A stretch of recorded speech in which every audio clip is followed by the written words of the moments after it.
Good evening, friends. So this Jew is hiking out in the Himalayas.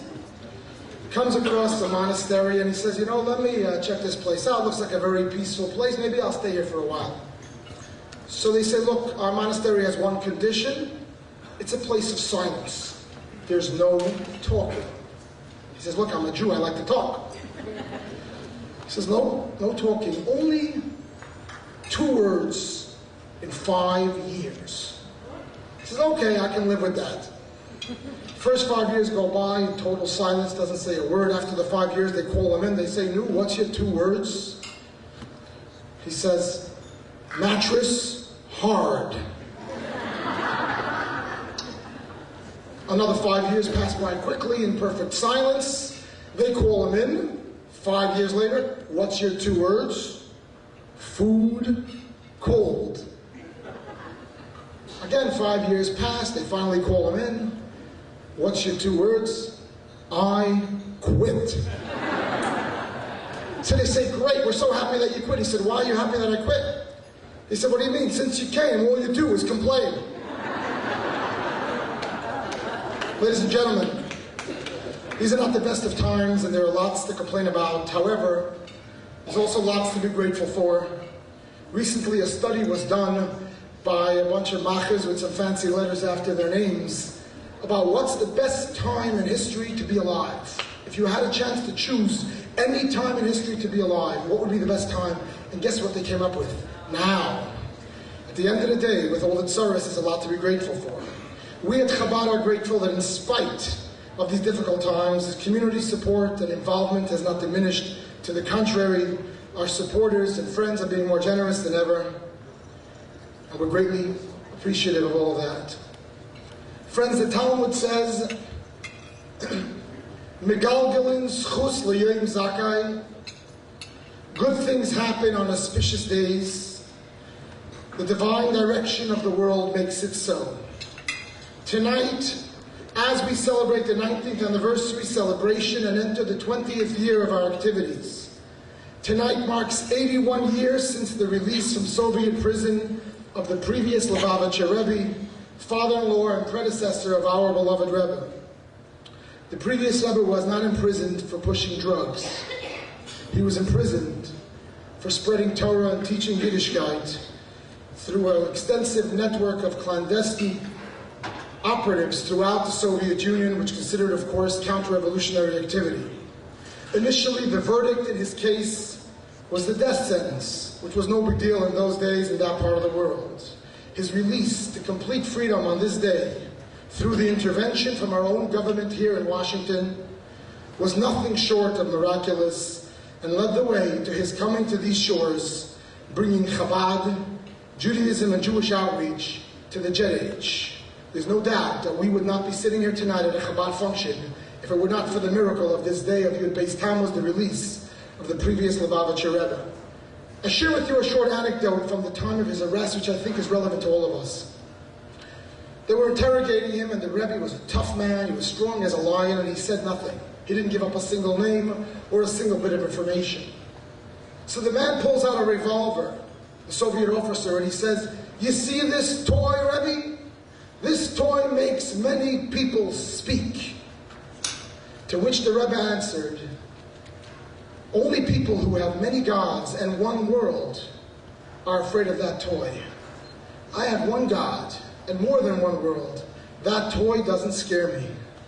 My friends, I think it's a valuable lesson to us in modern day America 2010. When we seek happiness, when we look to stay away from fear, the bottom line is how many gods do we have and how many worlds do we have? If money and status, honor, prestige, and material possessions are our gods, and this physical world, the here and now, is the only world we have, we're bound to live in a constant state of fear and anxiety because we're never on sure ground. Materialism, by definition, is fleeting. The food we ate yesterday is gone today. The money we make today will be gone tomorrow. And how much will ever be enough to make us feel secure? However, on the other hand, when we have but one God, the true living God in heaven, the God of all of creation, and two worlds, the material and the spiritual, there is nothing to fear. We realize there's so much more to life than the latest shift in property values or the value of the Dow or the NASDAQ. The confusion begins to melt away. Because faith and spirituality are anchors. They are constants in our lives. The Torah we study, the mitzvahs we do, the charity we give, the traditions we uphold, these are eternal and unchanging. They're not here today, gone tomorrow. They're here today and with us forever. The quality time we spend with our families is more precious than any commodity on the market. I salute each of you for understanding this truth. Tonight is a case in point. In spite of this difficult economy, we succeeded tonight in this dinner bringing together more than 275 people to this gala. Thank you so much.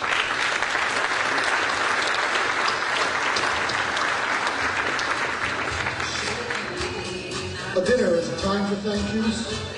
Of course, first and foremost, we thank Almighty God. We say, Baruch She'achayanu v'kimanu v'giyanu l'zman hazeh. Thank you, God, for your blessings of success that are with us each and every step of our way. We thank our beloved Rabbi Schnitzen of blessed memory, for looking over our shoulder and giving us his brachas constantly and guiding us in the right direction throughout our journey. I want to thank some of our staunch supporters. Firstly, to our board president, Mr. Adam Katz.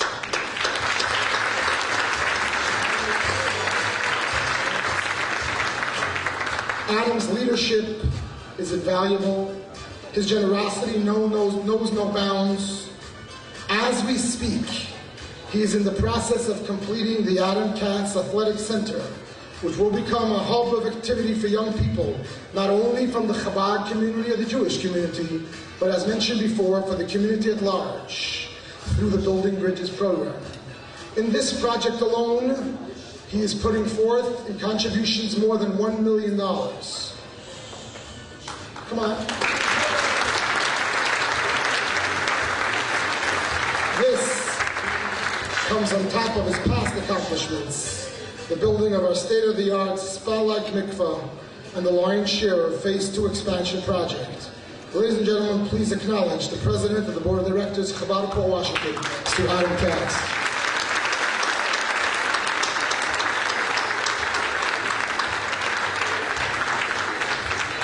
And I thank you from the bottom of my heart to our amazing Board of Directors, the dream of any Chabad rabbi.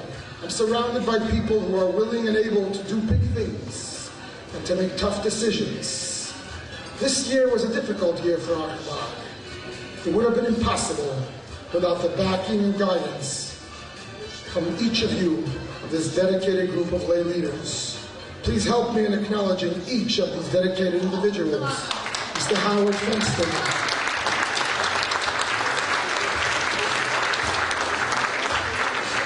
thank you to board member Mr. Alan Hyman,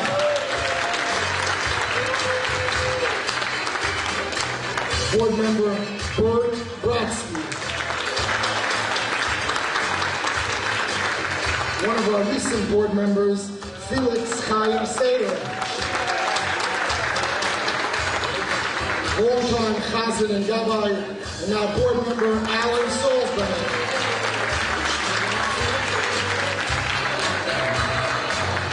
Dr. Martin Brownstein. Mr. Alan Rosenzweig. Finally, board member Michael Samuel. Each one of these is a pillar of strength and of support and of generosity.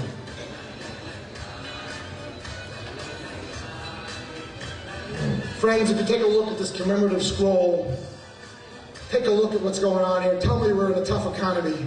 Tell me that this is not the most amazing group that you can bring together to support a cause. Thank each and every one of you for your help and generosity.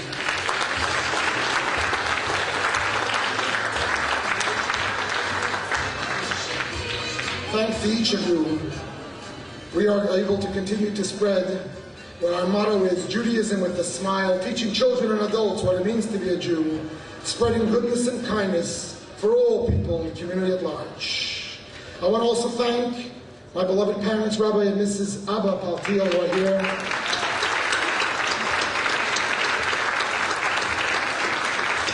They just this week celebrated their 47th wedding anniversary. 48th October. I want to thank and welcome my beloved grandmother, Bobby Stern, who is here, Zayn Zoom. I want to acknowledge and thank the supervisor of the town of North Hempstead,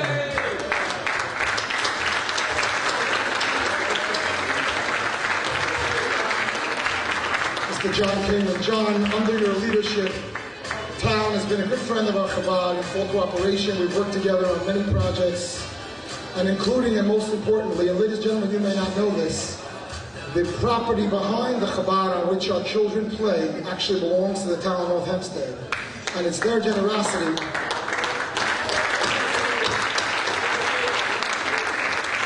they are working with us now more than ever to cooperate with us on this town property will be built a Florence Discovery Island, the most amazing children's playground ever imaginable, with a water view theme, with a lighthouse and with a sunken ship and all the other goodies, with the generosity of Dr. Martin Brownstein. I want to thank John and his staff and his team and this wonderful town, the greatest town in the world. Thank you so much.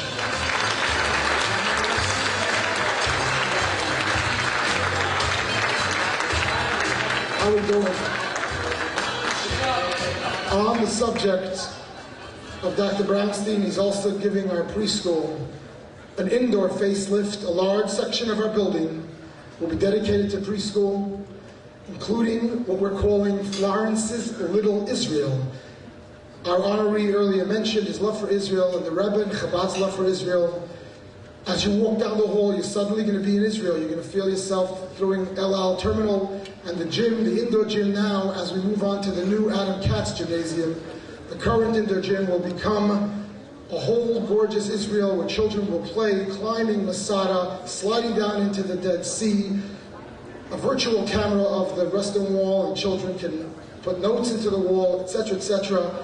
And we're looking forward to this great project, please God, to be completed before the beginning of this coming school year in September.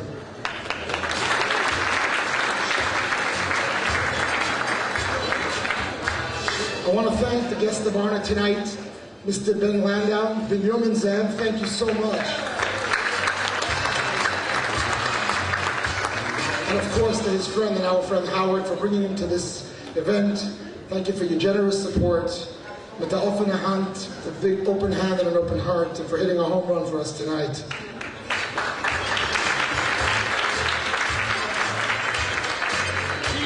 To the Building Bridges awarding long-standing friend and friend of Chabad, Mr. Richard Castle.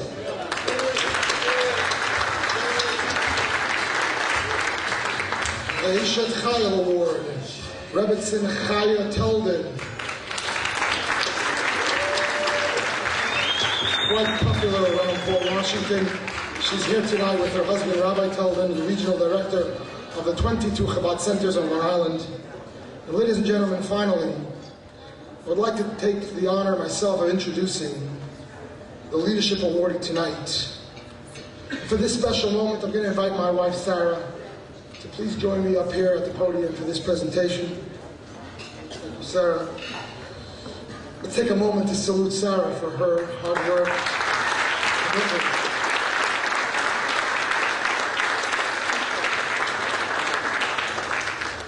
Sarah, thank you for the true balancing act, talking about Fiddler on the Roof, balancing a home with Kinahara. Is it 9 children? While being very involved in day-to-day operations of Chabad at so many levels, and doing this all with your signature calm and dignity and grace. Here's to my own Eshet Chayil, my Sarah.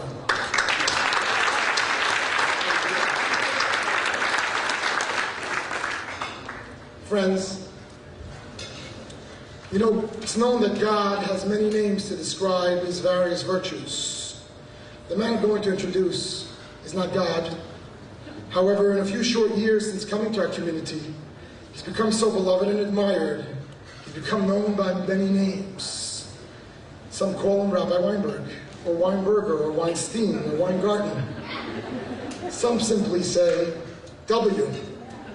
You know, when the Weinbergs came to Port Washington, you know, our website is called Chabad. PW stands for Paltiel Weinberg.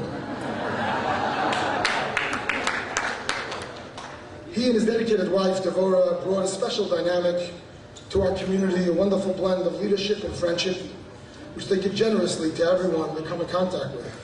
Their home is open to all who seek the warmth and comfort of a Shabbat table. Their hearts are open to anyone in need of friendship and a listening ear. Devorah's Shabbat Torah classes for the women have been going strong for 2 years now. And she is seen as a leader as well as a good friend of all the women of the community. And as for W, under his, this is W with the high ratings. Under his leadership, our Hebrew school has thrived both qualitatively and quantitatively. He has invented a new concept, a Hebrew school that kids actually like. I didn't know that was allowed. More than 20 students this year had a perfect attendance at Hebrew school. W, should I tell them they got a bicycle for it? He brought our day camp and team programming to new heights. Beloved and admired by all. Genuine, wonderful, a little cool. On behalf of Sarah and myself, it gives me great pleasure to bring to the podium our colleagues and dear friends, the recipients of the Leadership Award tonight, the Shluchim of the Rebbe, Rabbi Elon and Devorah Weinberg.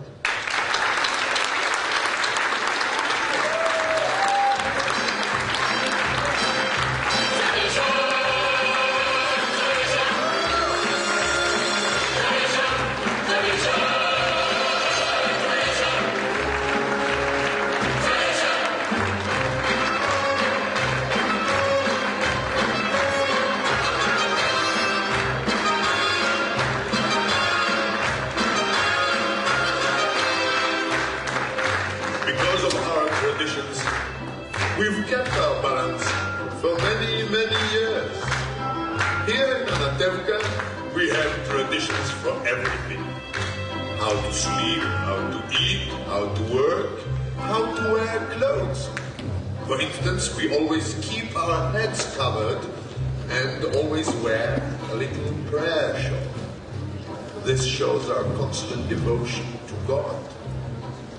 You may ask.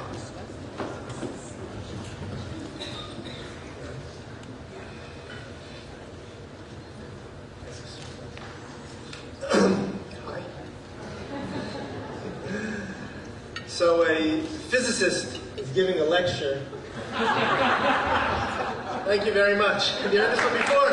Thank you. Okay, I'll go on to joke 2 then. A physicist is giving a lecture at a Jewish senior citizen's home. And he explains how in 4.5 billion years, the sun will exhaust itself of fuel, burn out, and life in the solar system will come to an end. Devastated, Saul Epstein bursts out, "Professor, is there anything we could do? Should we form a congressional committee? Should we donate money for research?" The physicist answers, "Mr. Epstein, why are you so nervous about it? It's not going to happen for 4.5 billion years. "Oh, thank God," says Mr. Epstein. "I thought you said 4.5 million years.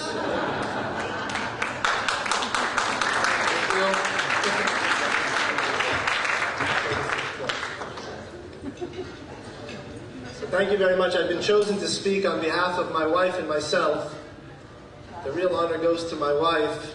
She's just more humble than I am.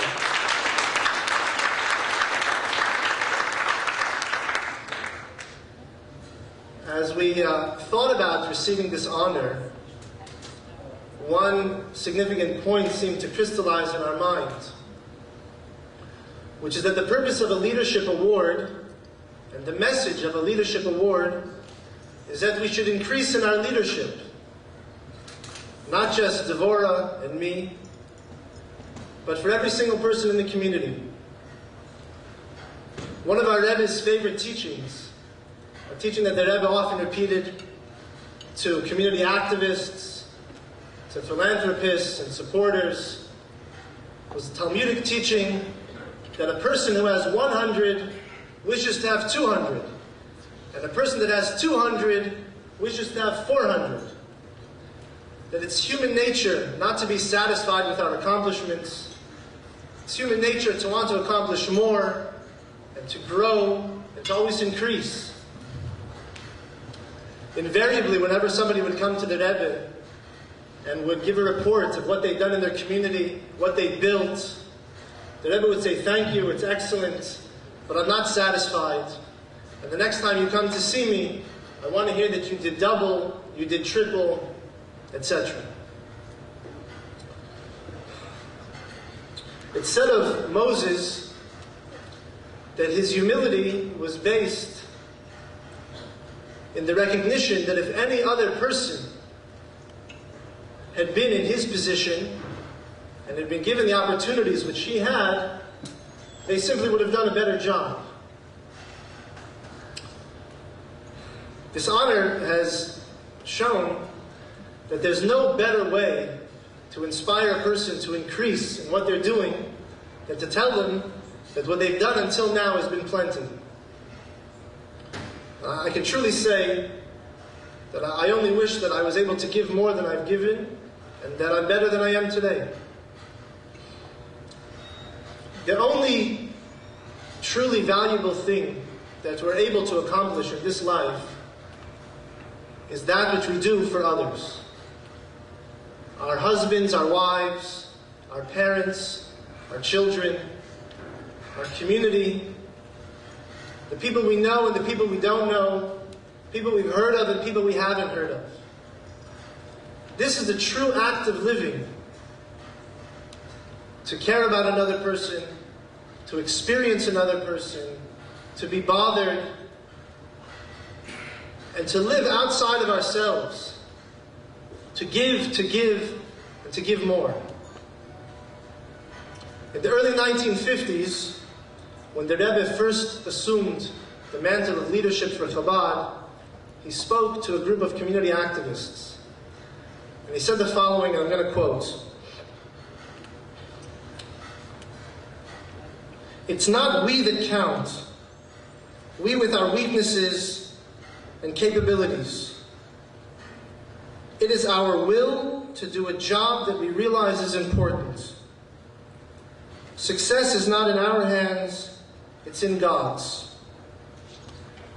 But we must resolve to do what He demands of us, and in that resolve, all of our weaknesses and insufficiencies wane and become insignificant."